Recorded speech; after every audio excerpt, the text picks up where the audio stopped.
Primer premolar inferior, siguiendo con la anatomía de acuerdo a este material didáctico, es un diente que presenta un contorno oclusal de forma ovoidal con predominio ligero del diámetro mesio distal. Es un diente que presenta dos cúspides en la cara oclusal que tienen una marcada diferencia de altura entre una y otra. En la cara oclusal encontramos una cúspide bucal que está formada por dos facetas armadas unidas por una arista armada, facetas y arista, y una cúspide lingual que es redondeada o lobulosa. Estas dos cúspides en este diente están unidas por un elemento anatómico que suele ser persistente, que es el puente de esmalte o la apófisis adamantina, que es el elemento anatómico que une a las dos cúspides. Este diente no tiene, por lo tanto, surco principal porque el puente de esmalte anula la posibilidad de un surco principal. El primer premolar inferior presenta dos fositas secundarias hacia los lados de la cara oclusal que tienen posiciones diferentes. La fosita mesial está más cerca de la cara bucal y la fosita distal está más cerca de la cara lingual, determinando una posición distinta de esas fosas secundarias. Al llegar a esas fositas, justamente emergen los surcos secundarios que parten hacia los ángulos de la cara oclusal, determinando espacios triangulares que ocupan los rebordes marginales, tanto mesial como distal. El surco secundario ubicado hacia mesial y que se dirige hacia lingual, sería el surco mesio oclusal lingual, frecuentemente escapa del contorno de la cara oclusal y prácticamente sirve de límite entre la cara mesial y la cara lingual, ocasionando una muesca o una hendidura en el contorno oclusal de la cara, en el contorno mejor de la cara oclusal. La cara bucal presenta forma pentagonal, una forma muy característica de los premolares, tanto superiores como inferiores. Los límites son cervical, mesial, distal y oclusal. La cara bucal presenta una superficie convexa en donde encontramos como elementos anatómicos la caída que tiene la cara vestibular hacia distal, la convexidad de Mühlreiter, las dos líneas del desarrollo convergentes ambas hacia cervical que separan y distribuyen a los tres lóbulos que conforman esta cara, mesiobucal, centrobucal, distobucal, en donde tanto en sentido mesiodistal como en sentido cérvico-oclusal el lóbulo central es el mayor. Igual presenta forma pentagonal, pero tiene un tamaño muy reducido con respecto a la cara bucal. La cara lingual presenta los límites cervical, mesial, distal y oclusal. Es una cara en donde la superficie también es convexa, tanto en sentido cérvico-oclusal como en sentido mesiodistal, pero no presenta elementos anatómicos porque es una cara, corresponde a un solo lóbulo o está formada por un solo lóbulo de desarrollo. Por lo tanto es lisa, uniforme y sin elementos anatómicos. La cara proximal mesial presenta forma romboide. Es una forma característica de los premolares inferiores en las caras proximales. Los límites son el límite cervical, el límite bucal, el límite lingual y el límite oclusal. La característica del límite bucal es que presenta una marcada inclinación hacia oclusal y lingual, lo que hace que la corona prácticamente esté descentrada con respecto al eje. Parece que la corona se acuesta hacia lingual, mientras que la cara lingual no solamente, o en este caso el límite lingual es de menor tamaño por la diferencia de altura cuspidea, sino que el límite lingual es ligeramente convexo. El límite oclusal, que corresponde a la arista del reborde marginal mesial, en un segundo plano observamos los detalles de la cara oclusal, las dos cúspides de diferente tamaño e incluso el puente de esmalte. La superficie de la cara mesial es ligeramente convexa tanto en sentido bucolingual como en sentido cérvico-oclusal. La distal de este primer premolar inferior presenta también forma romboidal en donde los límites son cervical, bucal, lingual y oclusal. el límite cervical cóncavo hacia apical, pero menos cóncavo que en la cara mesial. Esta es una característica de todos los dientes.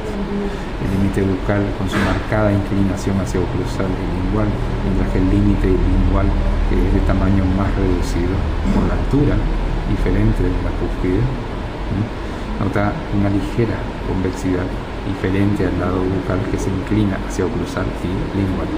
El límite oclusal, que corresponde a la arista del reborde marginal distal, la parte alta del reborde marginal distal, y en un segundo plano observamos a las dos cúspides de la cara oclusal. La superficie es más convexa tanto en sentido bucolingual como en sentido cérvico oclusal, lisa, uniforme y sin elementos anatómicos. El segundo premolar inferior es un diente que puede presentar variantes no solamente en el número de lóbulos, sino también en el número de cúspides en la cara oclusal. En este caso nosotros observamos a un diente con 5 lóbulos, 3 lóbulos bucales, 2 lóbulos linguales y por lo tanto 3 cúspides en la cara oclusal.